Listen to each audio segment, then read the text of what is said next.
Kas sina teadsid, et uus kuum trend on reisid mitte kuhugi? Ka mina bukkisin endale ühe sellise reisi, et näha, kuhu see viib.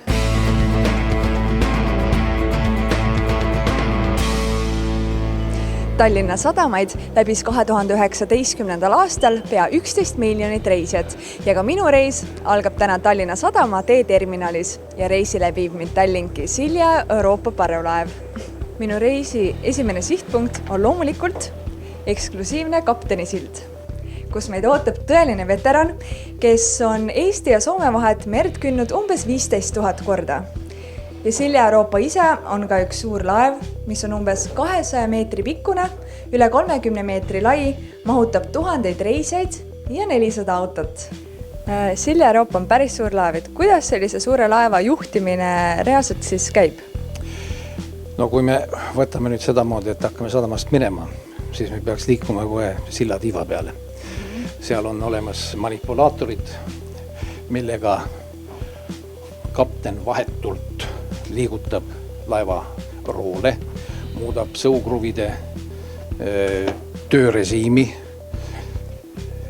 ja sealt käivitatakse ka vööri ja ahtri põtkurid.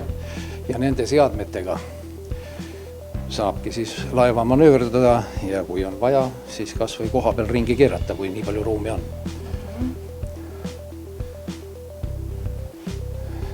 Meie laeval on siis 2 roolilaba, mis on juhitavad siit. Neid roole saab keerata sünkroonselt ja neid võib keerata teineteisele vastu. Manöövrite ajal saab seda tehtud teineteise vastu keerata. Kui mere peal sõidame, siis nad töötavad sünkroonis. Need 2 kangi liigutavad sõukruvide labasid. Manöövrite ajal sõukruvid töötavad ühe pöörete sagedusega ja ühes suunas. Ja meie siis kiiruse reguleerimiseks me muudame sõukruvidel labade sammu. Nii et nad võivad töötada edasi, võivad töötada tagasi sammuga. Ja siit nende 2 kangi all on siis 3 vööripõtkurit ja 1 ahtripõtkur. Peal on siis meil vahis 2 laevajuhti pidevalt. Siin see parempoolne koht on kas siis kapteni või ühe tüürimehe oma, kui kapten sillas ei ole. Ja järgmine keskmine koht seal on siis teine tüürimees. Ja siit käib siis samuti juhtimine nende samade seadmete üle, mis manööverdamise juures meid liigutavad sõukruvid, roolid, põtkurid masinatel. Siin on siis meil elektronkaart, mille pealt me näeme, kus me asume. Sinna on kurss joonistatud ja kuhu me sõidame. Siin on radarite ekraanid, need on praegu seisu ajal välja lülitatud. Siia peale projitseerub ka meil elektronkaart ja kurss. Ja siin on siis süsteemide näidud, mismoodi meil seadmed parasjagu mida teevad, milline on kurss ette antud, milline on see kurss, mida laev hetkel hoiab, milline on pöörde raadius, tuule parameetrid, siia saab sügavust peale panna, näitama, et kajalood näitab, palju meil seda vett seal põhja all on.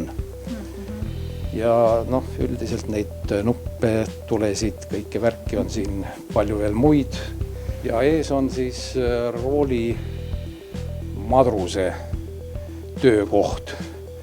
Tähendab, siit siis mees istub, keerab rooli ja siit toimub siis käsitsi rooli labade juhtimine, kui seda on vaja. Põhiliselt me sõidame automaatika abil.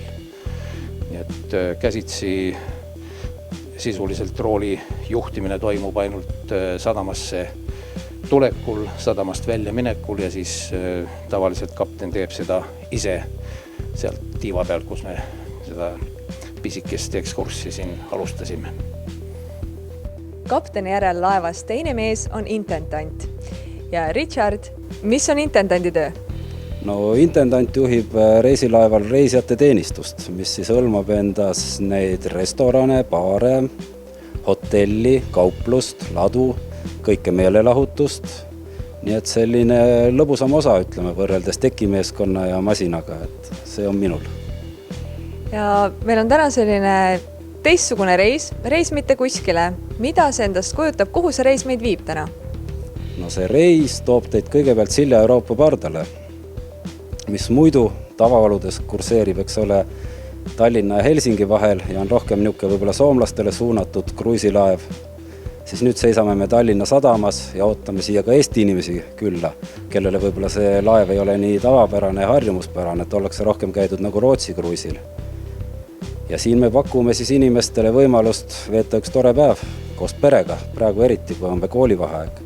Ja meil on pardal siis avatud kauplused, töötavad restoranid, on päris korralik meelelahutusprogramm pisematele, erinevad ekskursioonid, sillaekskursioon on väga populaarne, laevaekskursioon, on šampanjakoolitus, nii et tegemist jätkub ja tasub tulla kindlasti.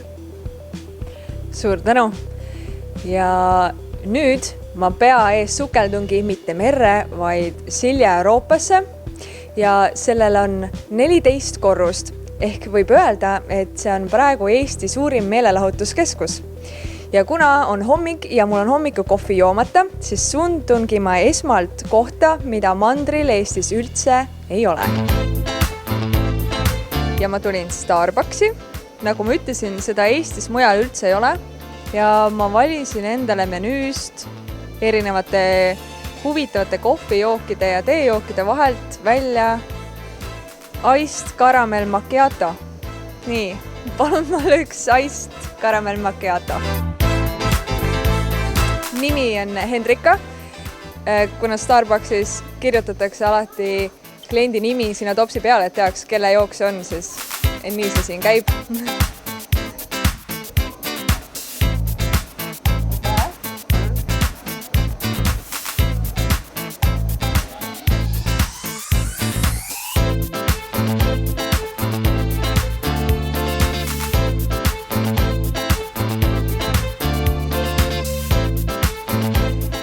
Reisi osaks loomulikult on shoplemine ja ma tulingi siia kaubamaja ja uurin nüüd, kuidas on see ujuv kaubamaja erilisem kui tavaliselt maa peal seisvad kaubamajad?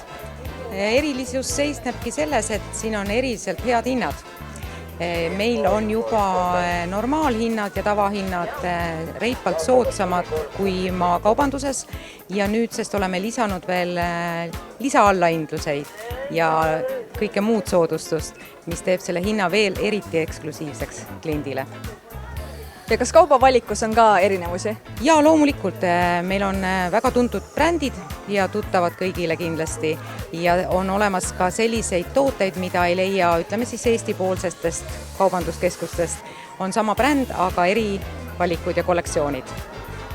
Okei, super, väga huvitav. Mina lähen neid valikuid nüüd uurima.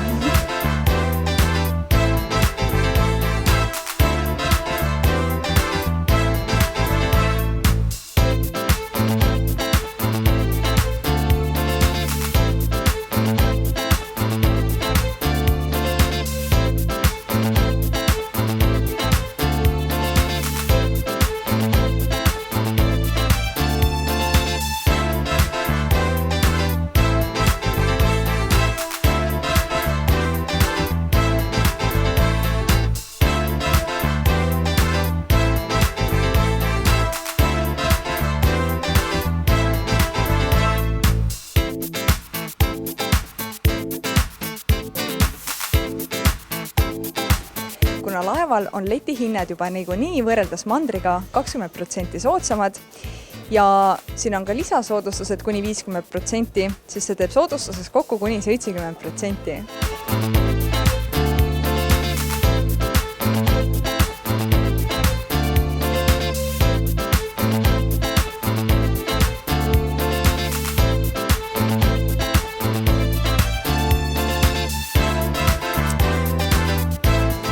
See reis tõi mind isegi väikesele nostalgiareale. See siin on tükike minu lapsepõlve. Vaadake seda muumimammat. Ma tahan ka. tahan seda endale. Mummipapa on ka siin.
Peale väikest eksamist jõudsin ma 8. tekile. 8. tekil asub baar, veel üks baar, kasiino, grillhouse, pubi ja palju muud. Minu tark mees taskus ütleb, et ma olen siiamaani avastusretkel juba teinud üle 3000 sammu ja nüüd on küll aeg oma jõuvarusid täiendada ning selleks tulin ma Grand Buffeesse. Brunchi juurde kuulub ka klaasike vahuveini. Tere! Alkoholivaba või alkoholiga. Mina valin alkoholivaba, sellepärast, et ma pean autoga sõitma.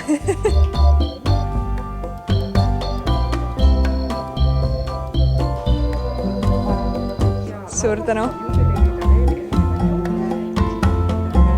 Super, aitäh teile! Teie terviseks!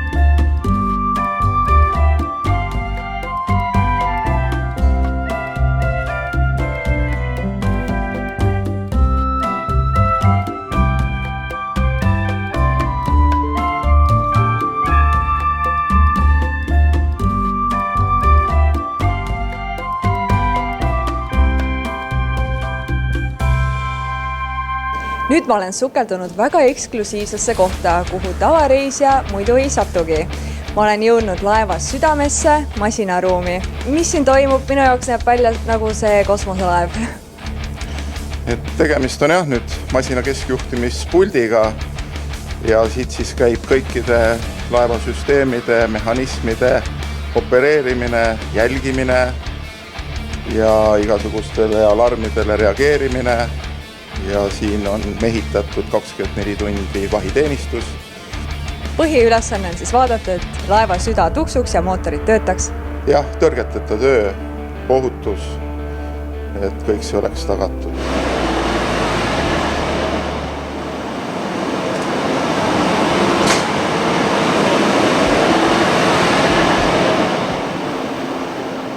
See on peamasinaruum.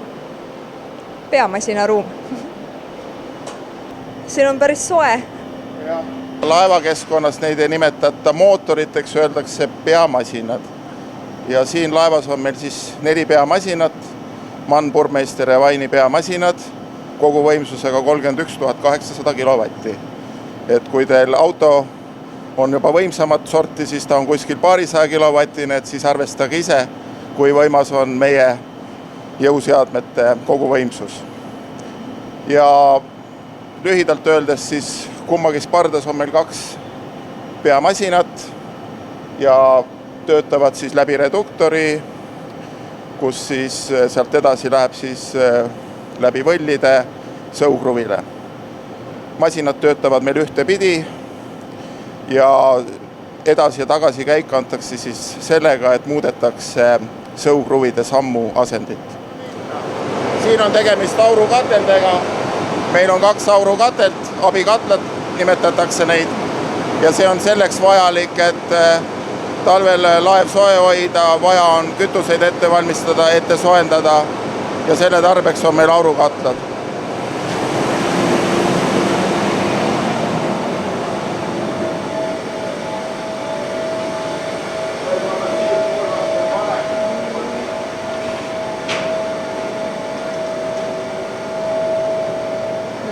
Hetkel me nüüd viibime abimasina ruumis ja neid abimasina ruume on meil 2 ja nendes paiknevad siis abimasinad, mis siis toodavad elektrit laevale, laeva valgustuseks, mehhanismide käitamiseks ja iga abimasin on meil 3000 kilovatti ja sellega on tagatud kogu selle kompaktse linna varustamine elektrienergiaga.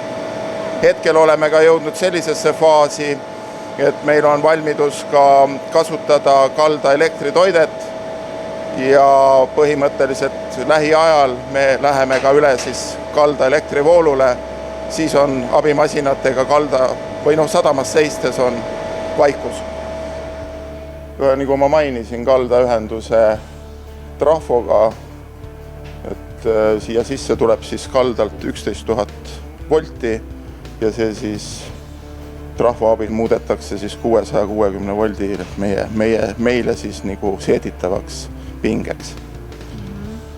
Et see süsteem on valmis ehitatud, lihtsalt veel mõned formaalsused on veel lahendada ja siis me saame minnagi rohelisele kalda elektrienergia tarbimisele, et sellega siis kaob ära mürareostus Tallinna sadamas,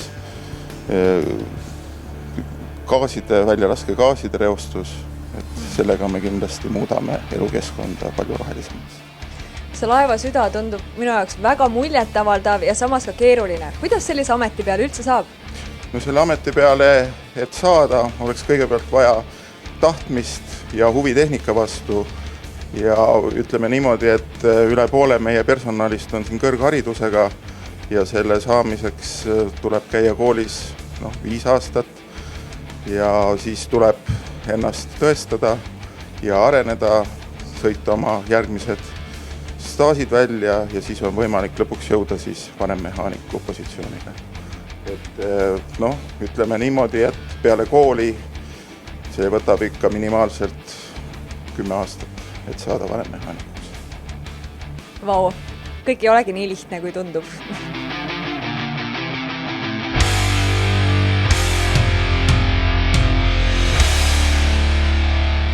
Minu tänane reis mitte kuskile on saanud läbi. Kas sellist reisi on mõtet ette võtta? Mina ütlen, et loomulikult jah, sest et me reisime ju selleks, et saada rutiinile vaheldust ja uusi kogemusi. Ning tuleb välja, et selleks võib ka reisida mitte kuskile.